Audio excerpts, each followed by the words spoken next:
surprised. I'm like, where are the story of my life?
Good morning, everyone.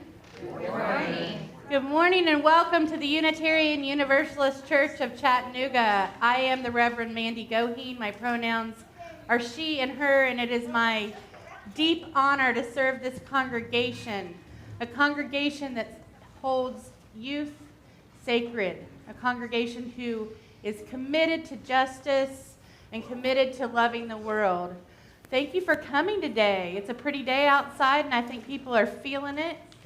I hope you have some lovely outside plans after today, after church, and I want to make a really brief announcement for people who have been part of this community for many years, is that John Beck passed away this morning, just so you know. And if anyone would like, anybody who knew Marion Kern and John Beck, I have her number, and if you'd like to reach out to her, please see me out after the service. We'll be sending out emails this week about when services and stuff will be.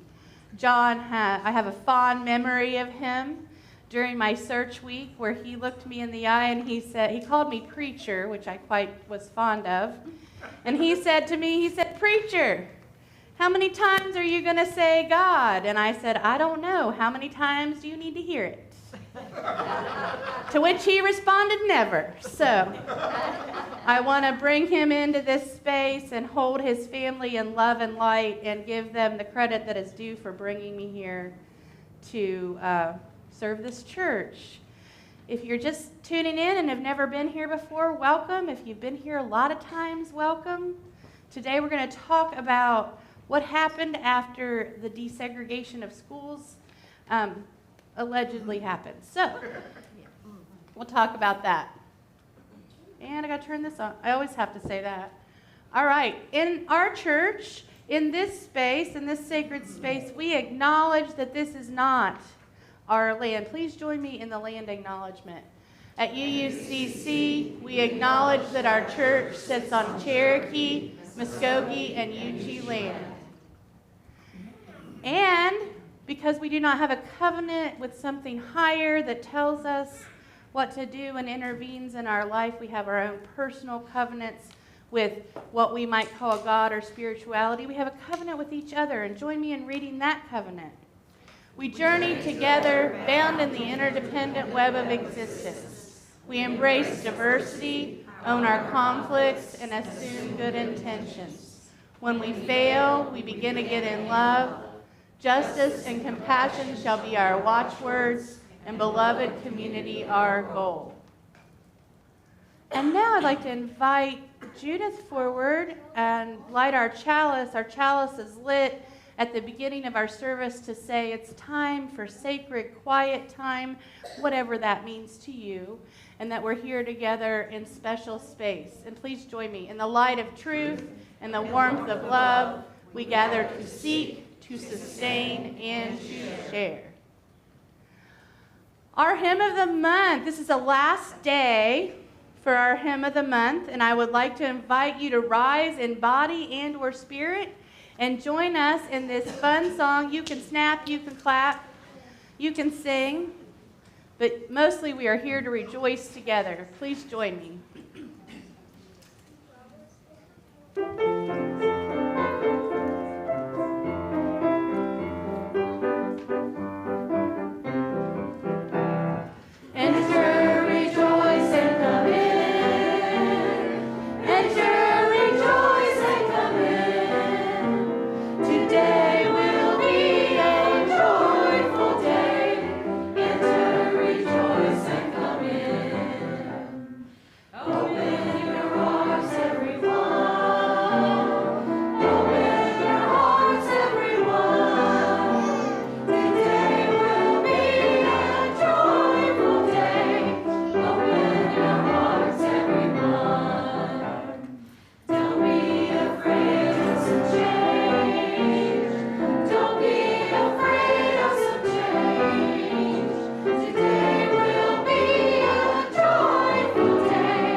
It's time for our story for all ages, and if anybody would like to come down here a little closer to listen, I see a lot of people in the back.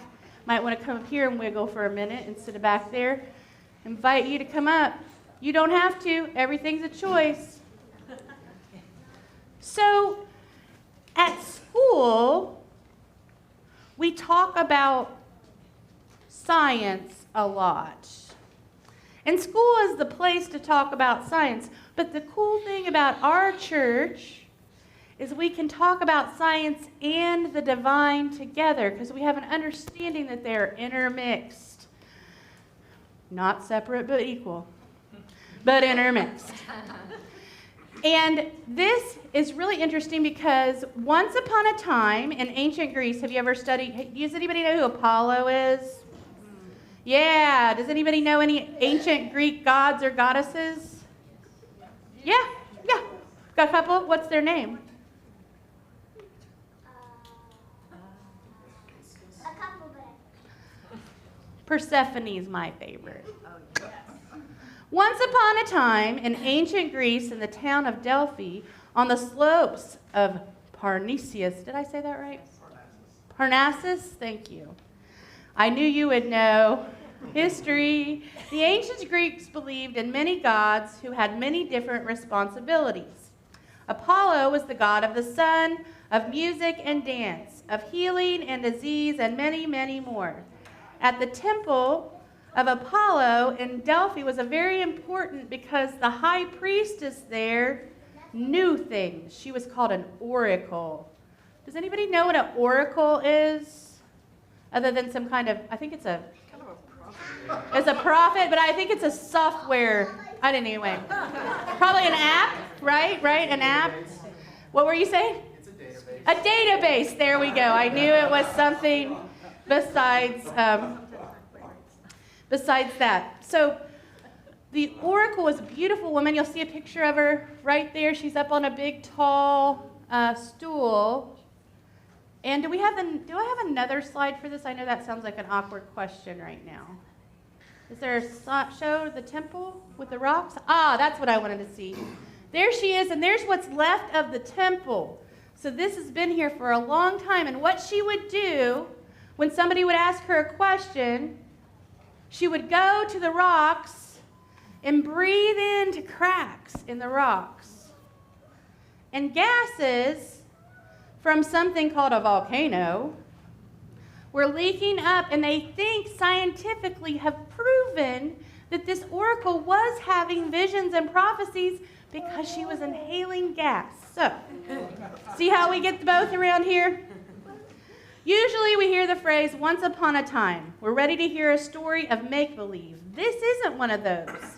This is a story of an oracle that is real. The temple is on the slopes, as you can see here, and even the vapors that she breathed in from the rocks were real. Really. In 2000, geologists continue to think about the oracle and those sweet-smelling vapors that came up from the rocks of the temple.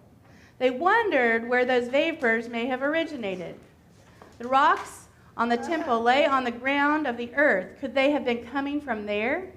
After more investigation and research, we like investigation and research around here, scientists discover a previously unknown geological fault passing straight through the slope under the temple in the sanctuary of Apollo.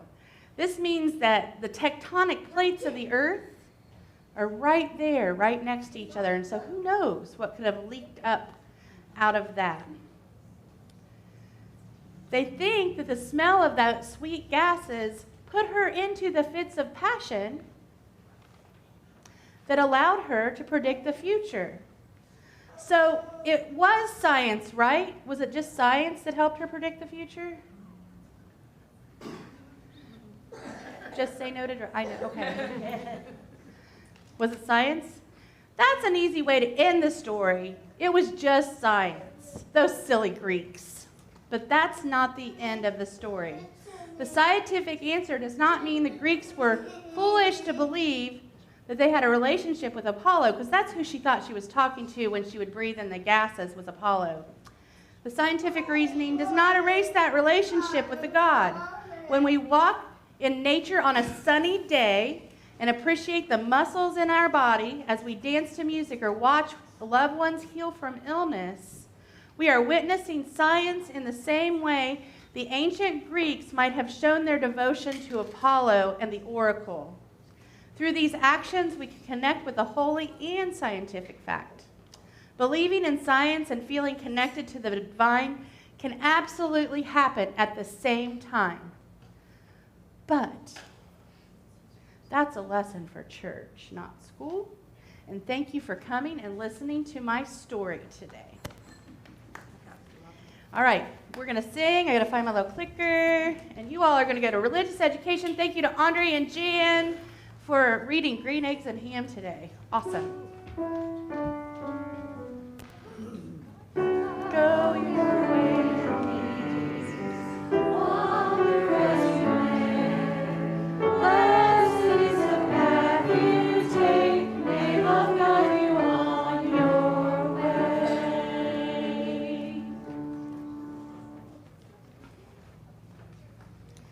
It doesn't take an oracle to know that we have good times and bad times in our lives. We have times of celebration. We have times of sorrow. We have times of connection and disconnection. And in this space, there's an opportunity for you to connect with something bigger than you and to share those joys and concerns. And when I say bigger than you, I mean this gathered community and the love that is present, not something else. Unless that's your belief, which is really awesome too. We have been doing a ritual where people are invited forward to take a stone. And you can hold the stone and let it have your joys, your concerns, your everydayness, your stuff that maybe is too hard to speak out loud, to share. I've been thinking about joys a little bit this week and how joyful it is to have my youngest two kids in the same school getting ready on the path to graduation, and how different an experience that is. And I also acknowledge that sometimes my joy might be other people's sadness. And sometimes really fantastic things are just as hard to share and celebrate as hard things. Because we're in relationship with people and we care about who's around us. And we don't want to shame them or make them feel bad because things are going really well for us. Sometimes we have secret successes. sometimes we have secret sorrows. And that's why these rocks are awesome, because we can hold on to this little glass pebble and give it what we need to share without speaking words, and put it in the cleansing water of this community. And so I invite you forward for this practice. And I want to remind you that if you want to slip one of those in your pocket and bring it back next week full of junk and throw it out, you can do that. If you want to bring it back next week full of celebration, you can do that. And if you forget it, you can just drop it in any kind of water you see. Even a glass of water sometimes when you're having a rough time. Just dropping something to give it space to be present. Give it space to be present when there are no words to speak. And with that, I invite you forward. And if you'd like a hug, I'll be standing right here. That is always consensual and optional.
So I have noticed with the beginning of school and the turn of the year that there's been a little less quiet than I have needed. And so I'm, instead of talking to bless all of our joys and concerns and all the ones that were kept in our hearts, I'm going to sound the bowl. We're going to try to take 2 minutes in silence, knowing that there will be traffic noises and sneezes and wiggles and giggles and talking. Silence is overrated, but still important. So let's just take a moment together.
we're always organizing as we are.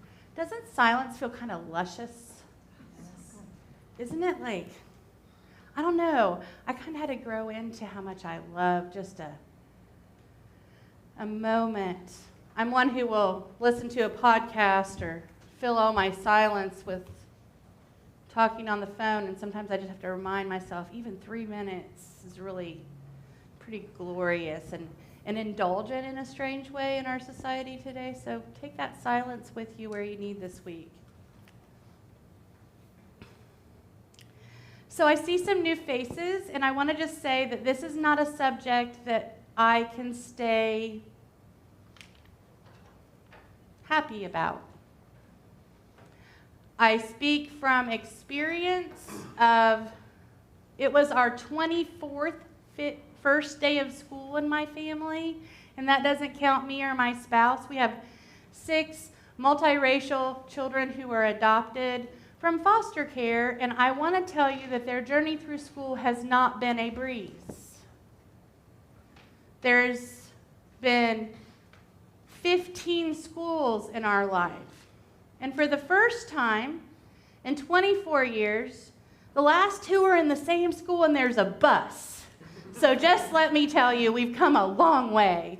And on the way here today, I was talking to my spouse in the car and I was like, yeah, 3 more years. He's like, no, 2 more years. Oh, wait, 3 more years, right.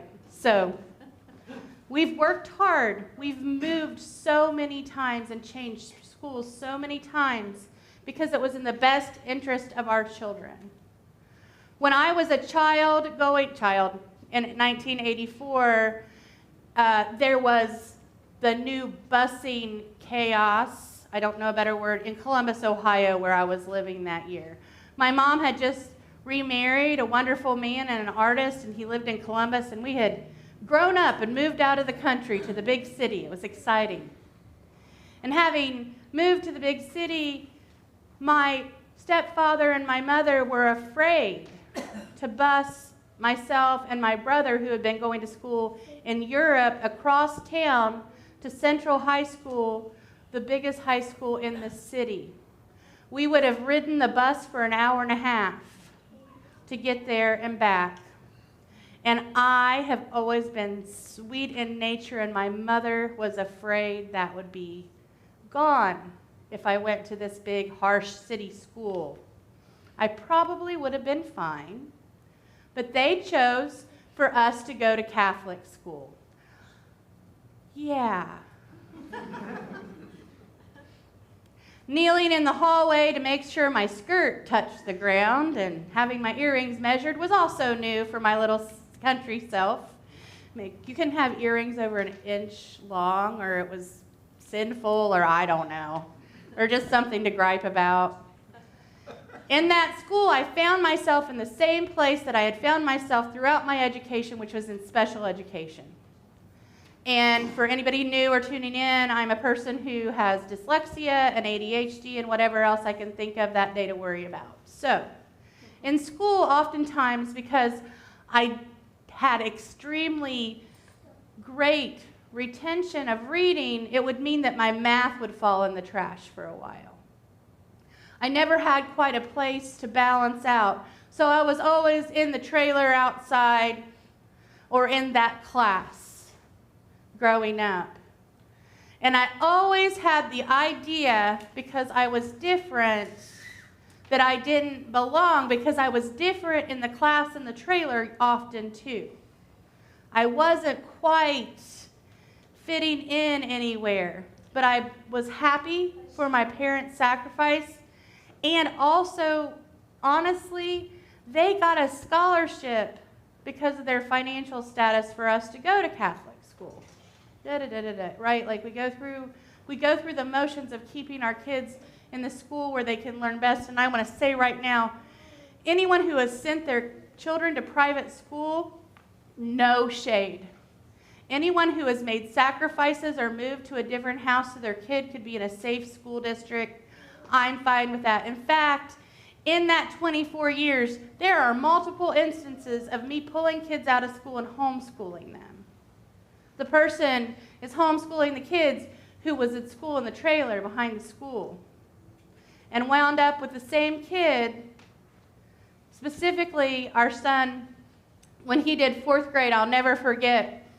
I was sitting with him at a doctor's office, and we were finally, he was old enough to get some helpful-ish diagnosis. And when it turned out to be the same as me, it made my stomach drop. And I thought, how on earth can I continue to be quiet and try to hide my hidden disability when this kid is dealing with the same thing? And so when they said, you know, he finally got really good at 4th grade, could we do it again? I was like, yes, I understand. Like, sometimes you need a second run. And there was no shame in that situation, because we were in the kind of school that had money in the district when that happened. That was his 4th school. He was in 4th grade. Military contributed to this problem. My husband retired from the military before we came here, but I found this kid and myself not fitting into the places and wondering what that was about. So I didn't go through the same experience of schools being desegregated as people did in the South, but I want to say up north it was pretty rough. I didn't go through schools being closed because parents refused to have their kids in the same school where people of other races were. I'm going to cough. Can we turn this off for a second? I didn't want to cough in everyone's ear. We also got in a situation where one of our kids was going to a school with a pretty rough reputation, a middle school. Ugh. Anyway, middle school. And so we put her in Montessori, and boy, I love Montessori, but we don't fit in there super good either. We have a lot, especially kids who have challenges being self-motivated and staying on task. And learning French was pretty rough, and the French teacher cried at the Montessori for the first time in the history of the school. So if I tell you I've been there, I've been there. We've had principals show up to our house randomly. We've had teachers standing, waiting for me at the car to tell me what a rough day my kid had. And when you have a kid who has rough days, it's never just one day. It plays on repeat. And I remember those notebooks that would come home with the green light, red light. Do they still do that? That tells you how your kid behaved? And green is good, red is bad, yellow, eh. We were lucky to have yellow. And I experienced with my children that not being able to have the green light meant not participating in school activities and being punished for not being like everyone else was pretty troubling to me. The idea that a child would lay on the floor having a meltdown and it would be found appropriate to call the school safety officer has been troubling to me. So I thought, it's time to talk about school again. Maybe I'll talk about what happened during desegregation. That will cheer me up. No, it didn't. So the first thing when you look up the history of desegregation in Chattanooga, you come up with this big report. And basically, this report was done by the Tennessee Advisory Committee on the United States Commission on Civil Rights. So basically, this is a committee of people in Tennessee studying if we are in violation in our education system of children's civil rights. 2008. It's a little old. I think it's still accurate. So what I found out is there were 29 school districts in Tennessee, I know that's kind of little, Hamilton County's on the list, who were not in compliance with desegregation and in fact had a lawsuit against them from either the U.S. government to comply, or students' parents? Oop, that's all I wanted to show you. Okay. There were more depressing slides in this presentation, trust me. What I learned is the dates that were shocking to me. The dates of the latest release of litigation, can anybody guess when that was? When the latest lawsuit and litigation came up? Close. There are 7 schools in our state that are still being sued. 7 school districts. And so I started doing the history. I was looking at that, what happened when there was no longer separate but equal? We knew it was never equal, right? We knew that was the real problem. And instead of focusing on kids who lived in specific neighborhoods and making schools better, there was a huge occurrence of white flight. And there was a huge occurrence of the opening of private Christian schools to educate our children who receive federal money. Still do. And what happens is places like the Howard here, which was a state-of-the-art, wonderful school, it becomes primarily black students very quickly because of white flight and private schools. It continues to be that way. The reason I have a hard time with this subject is it's really tough to find the hope. And I have a rule when I talk up here, and the rule is I only can tell you 25% bad news. The rest has to be, yay, joyously, we can do it, it's okay, we're going to be fine. But this one's hard for me, and so I had to really, really work on where to find the hope. There's a song, a UU song, it's Come Share a Rose with Me, and one of the lines is, I'll bring you hope when hope is hard to find. And I'll bring a song of love and rose in the wintertime. I don't remember. It's something very sweet like that. And hope was really hard to find. And then I looked at our new vision statement that we passed. And I thought, this place could be different. This place could be different than the schools. This could be the sanctuary, the place that children need to grow and develop and learn how to be in relationship, how to be supported, no matter what their background, race, gender identity, whatever kind of soup kids go through anyway, back and forth when they're little.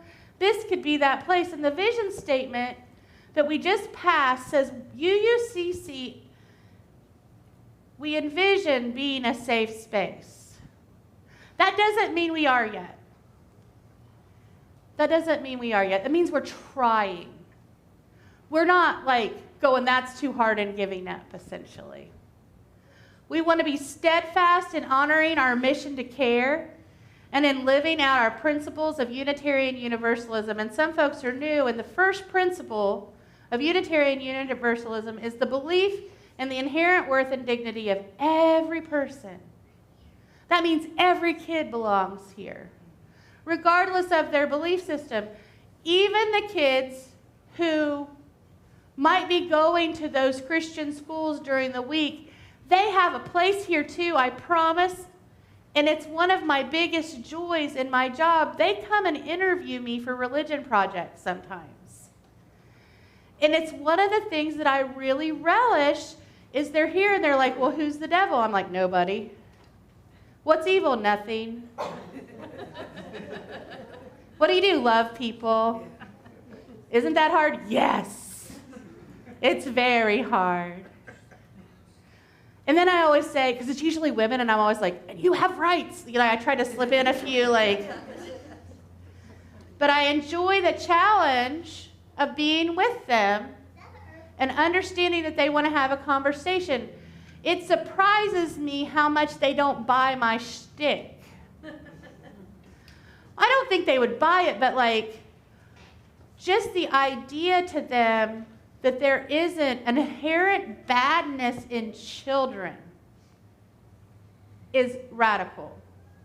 Just the idea that we can be motivated by love and not punishment is radical. It is a very strange time out there in the world. And it's really easy to get mad at people. And it's really easy to celebrate in front of people who are having a hard time. And I have had trouble not celebrating this week. Yes! Maybe we will get an education system in this country that loves children. Wouldn't that be ironic? And pays teachers. Ooh. That would be really cool, right? Maybe we can get through this and it's not going to be so scary. And you know what I remembered when I thought that? The hard time we've had the last many years, that hard time is going to start for someone else who doesn't believe in the values of kindness and love and acceptance. Money and control and oppression is more of a motivator, and business and what you can have and what you can make. But in this space, we have an opportunity to teach kids and each other, and we have to start with each other as adults, right? We have an opportunity to teach kindness and teach love and connection. My opinion, after having kids in school the last 24 years, is the best thing they learn there is how to be friends with people. The best thing they learn is how to take care of each other. The best thing they learn is kindness, and I think the reason my kids excel in that kindness part is because they have been part, marginally, because they don't want to come with mom to work, but they have been part of Unitarian Universalism. And it really showed up last year with my daughter, and I was just kind of like, wow. The soccer coach asked her to be the student special ed coach. And she got to be in community with all kinds of people helping teach PE. And I love that I'm bragging about my kid, but I also want to say that's not an accident. I bet many of you who have raised kids in this space have seen things like that happen. Even if we don't raise Unitarian Universalists all the time, sometimes we raise Presbyterians and other things because this is too loosey-goosey for everyone, right? And we like to show the kids what the bounty of all religions is. Like, here, look at all your choices. Please come back. Anyway, they still take part of that love with them out into the world. Last week, the Seed Theater was here for Donate the Plate. And they said something that hit me harder than I expected. I always think of us being pretty equal allies. And they said, and I quote, "Our programs are a safe space for queer and transgender children of all kinds in Chattanooga." And I thought, boy, I wish I could say that. We're getting there. You know how the kids are in the back of the car, you're on a long trip, and they're like, "Are we there yet?" And you're like, "Not yet, we're working on it. We're almost there. We're not quite there yet, we're working on it." But we have to be better at being in relationship and loving each other if we want to move forward and be kind to children. Children are not our future, they're our now. That whole sentiment of kids are our future, we need to take care of them so they can take care of us, that's not really what you signed up for, right? Because I talked about that like in the summer. Kids will change everything, and they'll be your greatest teachers no matter if you give birth to a child, adopt a child, or are a great aunt or uncle or whatever. You turn into a zombie. I don't know what, I'm sorry. That's a good teacher right there. And if you don't love everyone, you'll turn into a zombie. Oh, no, I'm kidding. But having that space where kids can even be loud here and play is radical. And we need to teach folks how to love each other. And I'm really excited about what's happening on the grounds of this church. It's an idea, it's not certain, but we're beginning to gather middle schoolers to have a place where they can go to school when they don't quite fit in anywhere else. And we're developing new practices in religious education. And we're looking for a lot of people who might want to work in our nursery, hint, hint. So we're working on changing because stuff hasn't quite been working the way we needed it to. We haven't quite been as radically welcoming because it can't just be a few of us. It has to be all of us. And it can't be about us when we welcome people, specifically children. We have to be all in and all there, no matter what they need. And I don't know about if we'll ever see a day where schools are truly a just place, but I will tell you this. I am exhausted by our politics being played out in our schools. It is ruining education, and I am so happy that we might be moving in a way that is going to make folks nice to each other again. But what I'm saying too is if this big election happens and things aren't tragic, and we're so excited, I want to say this, I said this 4 years ago-ish, we still have to do the work. We have to do the work locally. We have to do the work for each other. If you don't have a child and you have time to go to a school board meeting, please, please, please go. I don't have time sometimes. Sometimes the parents, like I've been thinking like, oh, 3 more years of school and then I can help. Why would I ever want to go there again? You know, why would I want to get involved? And I'm calling myself on that.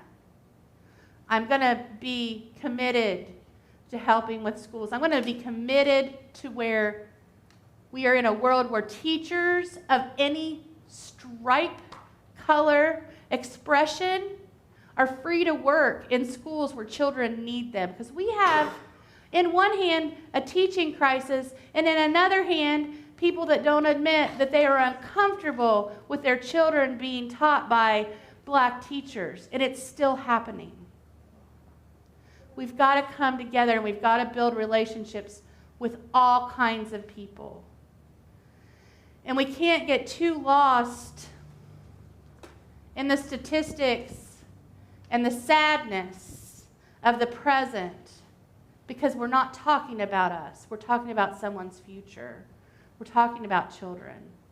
And children need a peaceful, safe, loving space to explore education and learn arithmetic, if that's what they still call it. And be like me and find theater or find that thing that brings them joy in school. And if anything, I ever have any control when I grow up and I don't have kids in school, I'm going to somehow magically transport children to school and eliminate the car line. That would be my greatest accomplishment of all time.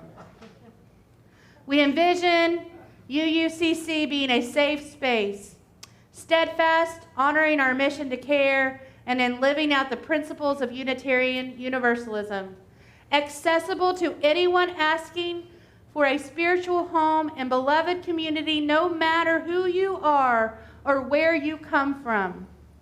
Forward thinking in the areas of child development, environmental stewardship, and social justice. And last is most important, engaged in the hard work and responsibility that comes with being a vital part of the Chattanooga faith community. That means we don't keep it here, folks. We take it with us when we go home. May it be so, and blessed be.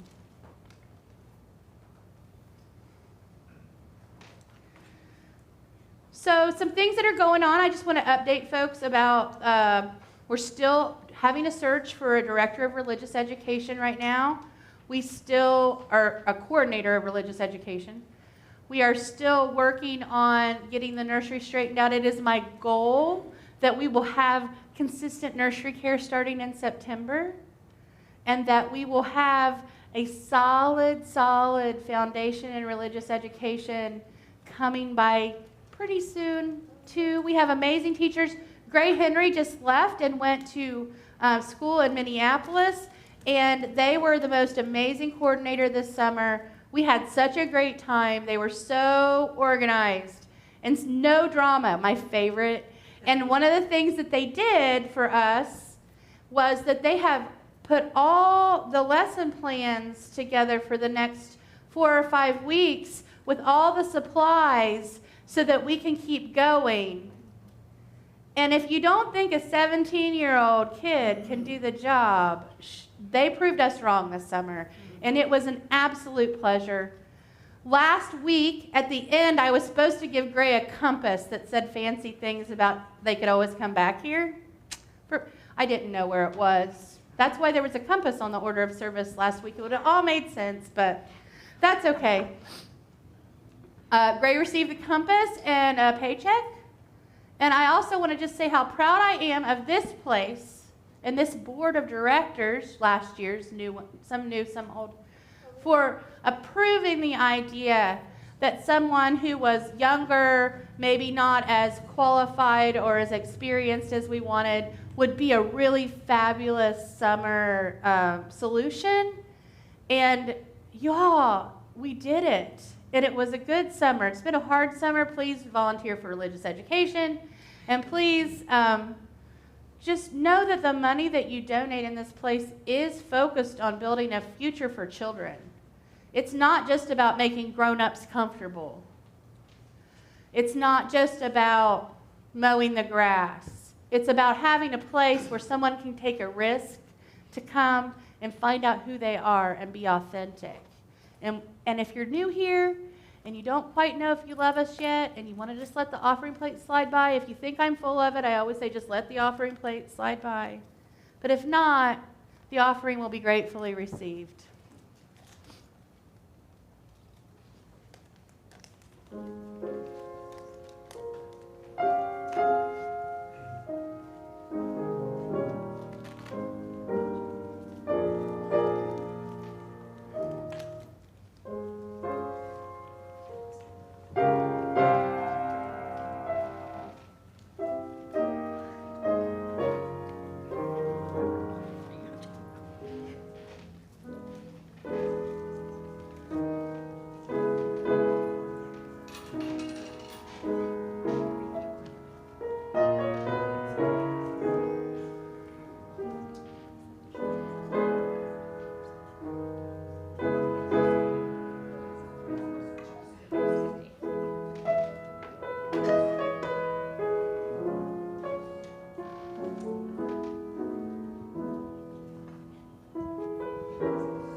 Please join me in dedicating our offering.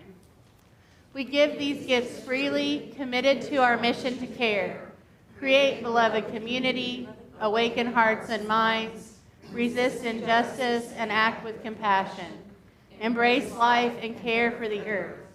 To this work, we dedicate our offerings.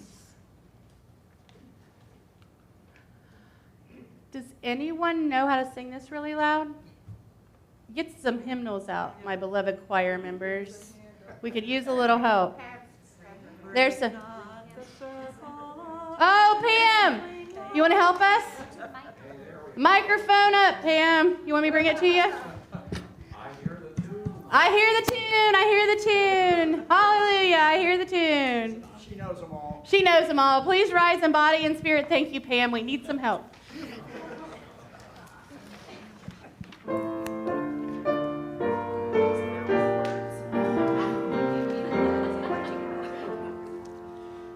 Break not the circle of enabling love, where people grow forgiven and forgiving.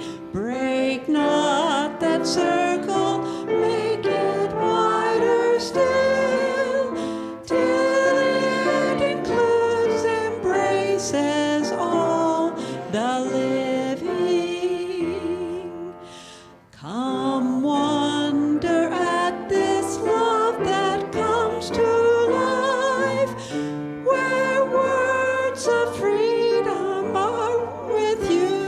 are spoken, and people keep no score of wrong and guilt.